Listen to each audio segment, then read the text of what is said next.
जानते हो अंधभक्तों की झांसी की रानी कौन है? कंगना राणावत। और पता है वो कहां से निकलती है? वो इमरान हाशमी को चुम्मा देके निकलती है।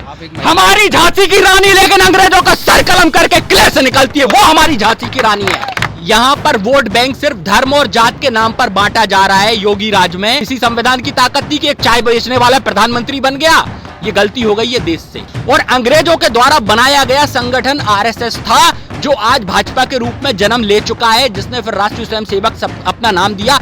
एक आरएसएस का व्यक्ति बता दिए जिसने आजादी के आंदोलन में भाग लिया हो।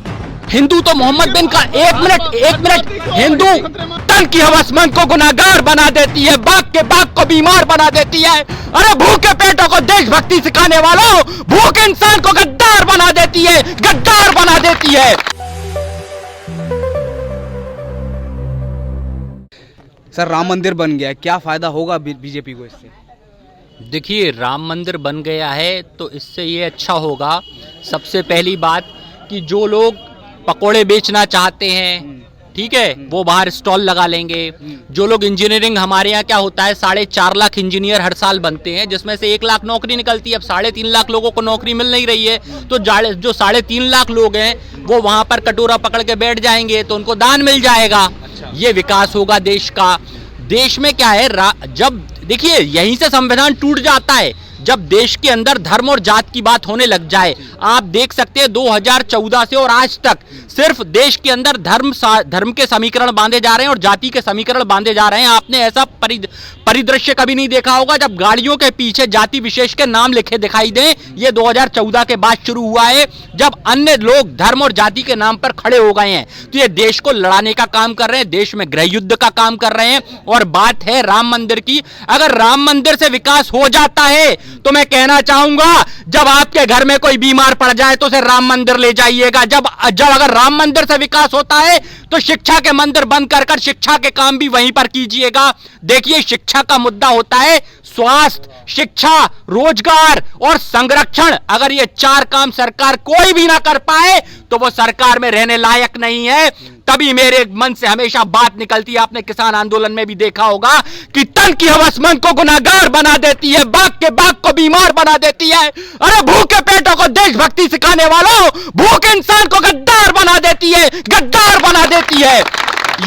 ये भूखे पेटों से देशभक्ति करवाना चाहते हैं, ये किसान के खेत से उसका अनाज छीनना चाहते हैं, ये किसान को उसी की जमीन पर बंधुआ मजदूर बनाकर रखना चाहते हैं। और ये चाहते हैं कि किसान उसको वोट दे, ये चाहते हैं कि किसान उसको धर्म के नाम पर वोट दे। देखिए, धर्म के नाम पर जब जब भ्रम फैलेगा उसको मिटाने पंडित ही आएगा। एक पंडित चंद्रशेखर आजाद था और दूसरा उसी की मुखबिरी करने वाला वीरभद्र तिवारी था। लेकिन मेरे रगों में पंडित चंद्रशेखर आजाद का खून दौड़ रहा है। और चंद्रशेखर आजाद ने कहा था कि जब क्रांति की जरूरत होगी तो खून हम देंगे। और आजादी का इतिहास काली स्याही नहीं लिख पाती, इसके लिखने के लिए तो खून की नदी बहाई जाती है। जरूरत पड़ेगी तो खून देंगे, लेकिन किसान को बंधुआ मजदूर उसकी जमीन पर नहीं बनने देंगे, नहीं बनने देंगे।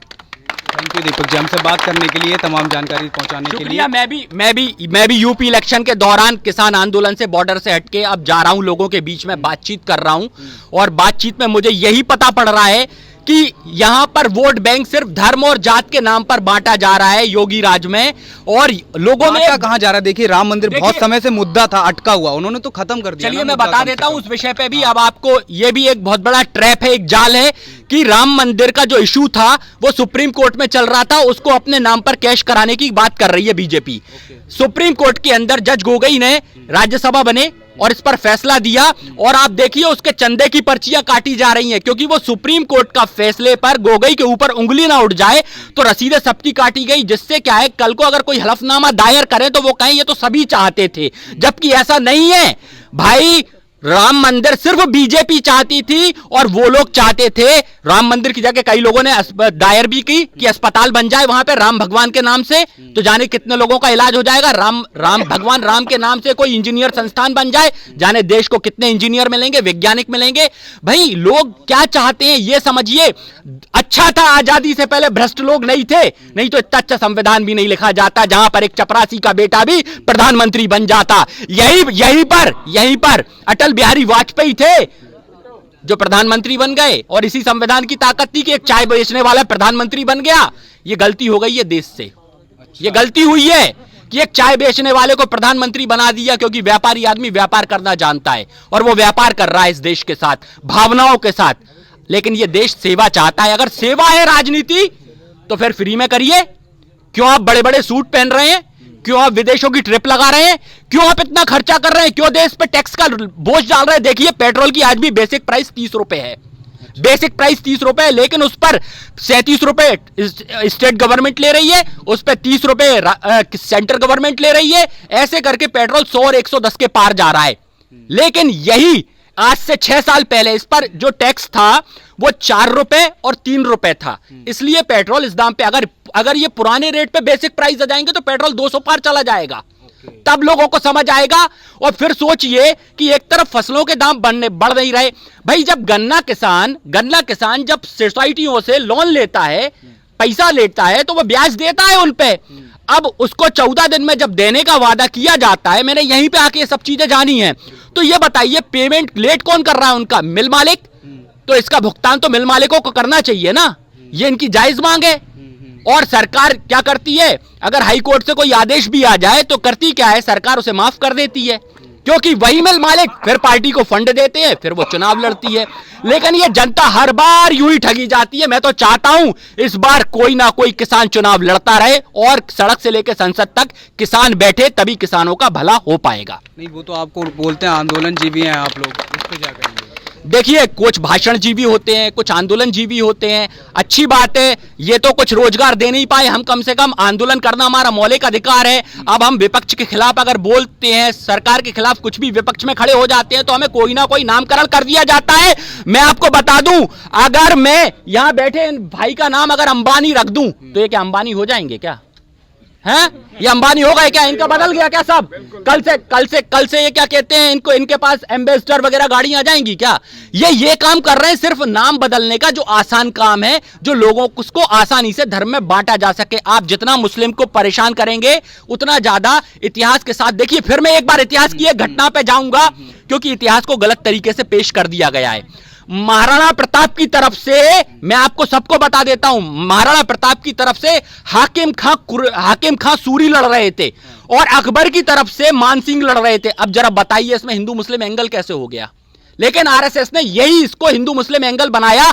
आरएसएस की हकीकत कम शब्दों में बयां कर दूं, आरएसएस को जब गठित किया गया था, राज्य सुरक्षा समिति नाम दिया गया था। जैसे आज लोग जानते होंगे थानों में नगर सुरक्षा समिति चलती हैं, जो थाने में जाती हैं, स्लीपर सेल का काम करती हैं और जाकर ये लोगों की सूचनाएं देती हैं असामाजिक तत्व की। उस समय जो अंग्रेज थे वो क्रांतिकारियों को असामाजिक तत्व मानते थे और उनकी सूचना के लिए स्लीपर सेल बनाई थी, जो अंग्रेजों के चाटुकारिता करती थी। और अंग्रेजों के द्वारा बनाया गया संगठन आरएसएस था, जो आज भाजपा के रूप में जन्म ले चुका है, जिसने फिर राष्ट्रीय स्वयंसेवक अपना नाम दिया। एक आरएसएस का व्यक्ति बता दीजिए जिसने आजादी के आंदोलन में भाग लिया हो। एक आदमी नहीं मिलेगा, एक आदमी नहीं है। आज प्रज्ञा ठाकुर ने एक बयान दिया, उन्होंने कहा कि आरएसएस जब तक देश में है तब तक देश और हिंदू दोनों सुरक्षित। हिंदू है कौन? हिंदू तो मोहम्मद बिन का, एक मिनट, हिंदू एक बात बताइए, हिंदू तो 712 ईसा में मोहम्मद बिन कासिम ने नाम दिया था। अगर इन्हें मुसलमानों से नफरत है तो मोहम्मद बिन कासिम द्वारा इस हिंदुस्तान फतेह करने के बाद जो उसने हिंद महासागर पार किया और हिंदुस्तान इसे नाम दिया, तो इस नाम से भी नफरत करें हिंदू से? ये नाम तो उसका था। ये तो सनातन धर्मी लोग हैं, सनातन धर्म मानते हैं भाई सनातन धर्म मानते हैं और सनातन ही धर्म है।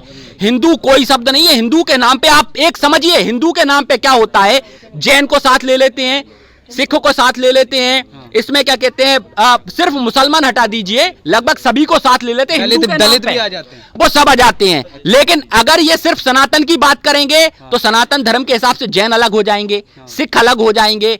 अब बचेंगे कौन? सवर्ण। सवर्ण बचेंगे। सवर्ण मतलब आपको मैं बता दूं, जिसमें पंडित, बनिया और ठाकुर, और ये तीनों की सरकार है। ये तीनों की सरकार है, मैं तो खुला बोल रहा हूं भाई। लेकिन प्रधानमंत्री तो ओबीसी है। देखो, ये सब आरएसएस का एक एजेंडा होता है। ओबीसी को रखकर प्रेसिडेंट दलित है।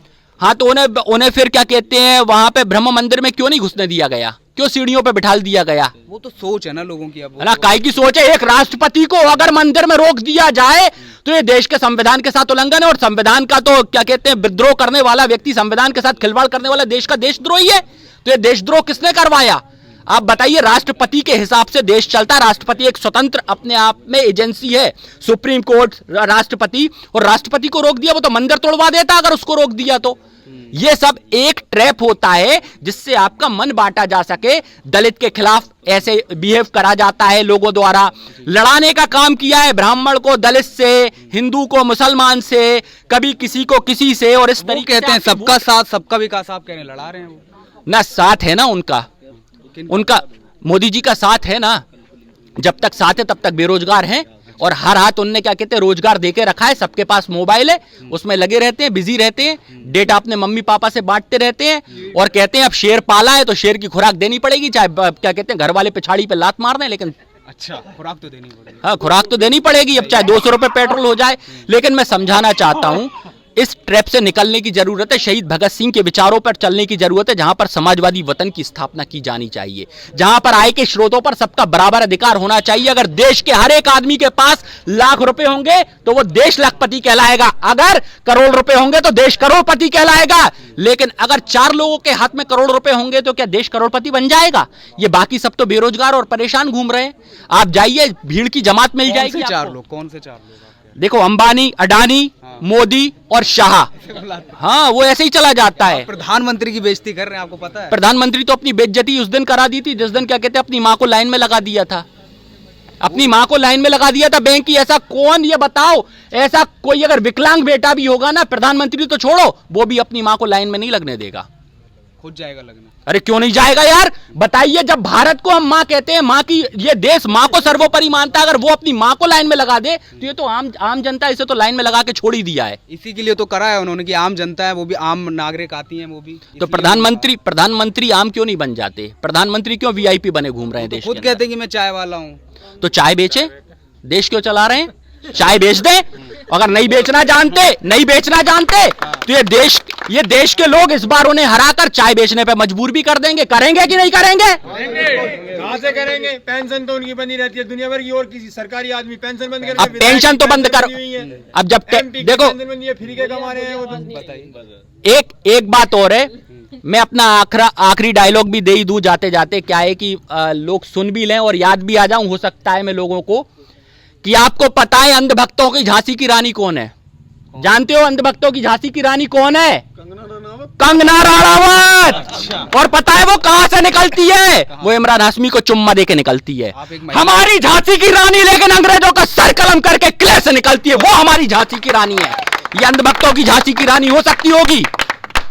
और मोदी जी जो काम चिल्लाते हैं ना, इतना काम तो गधा भी कर लेता है। अभी कंगना रनावत योगी से मिली, उन्होंने कहा कि सबसे संत आदमी और इनके हाथों में स्टेट सुरक्षित है। हाँ, इससे पहले इमरती ईरानी भी कहती थी ऐसे ही। स्मृति ईरानी की बात कर रहे हैं? अब तो नहीं, मेरी स्मृति में से तो उस दिन से बाहर हो गई जब से उसने गैस का विरोध करना बंद कर दिया। नहीं तो इससे पहले तो क्या कहते हैं वो टंकी लेके सर पे घूमती थी। अच्छा। तब से इमरती हो गई जब से मोदी के पास गई है। अच्छा। अब मोदी को समझना चाहिए और कंगना को भी समझना चाहिए, जब मोदी के अंगना में कोई और है तो फिर कंगना को जरूरत क्या है परेशान होने की? आप ऐसी टिप्पणी कर रहे हैं एकदम। क्या वो तो महिला बाल विकास कल्याण मंत्री हैं स्मृति। इन्होंने तो महिलाओं का अगर इतना विकास करना चाहिए था तो 50% सीटें संसद में दे देते महिलाओं को।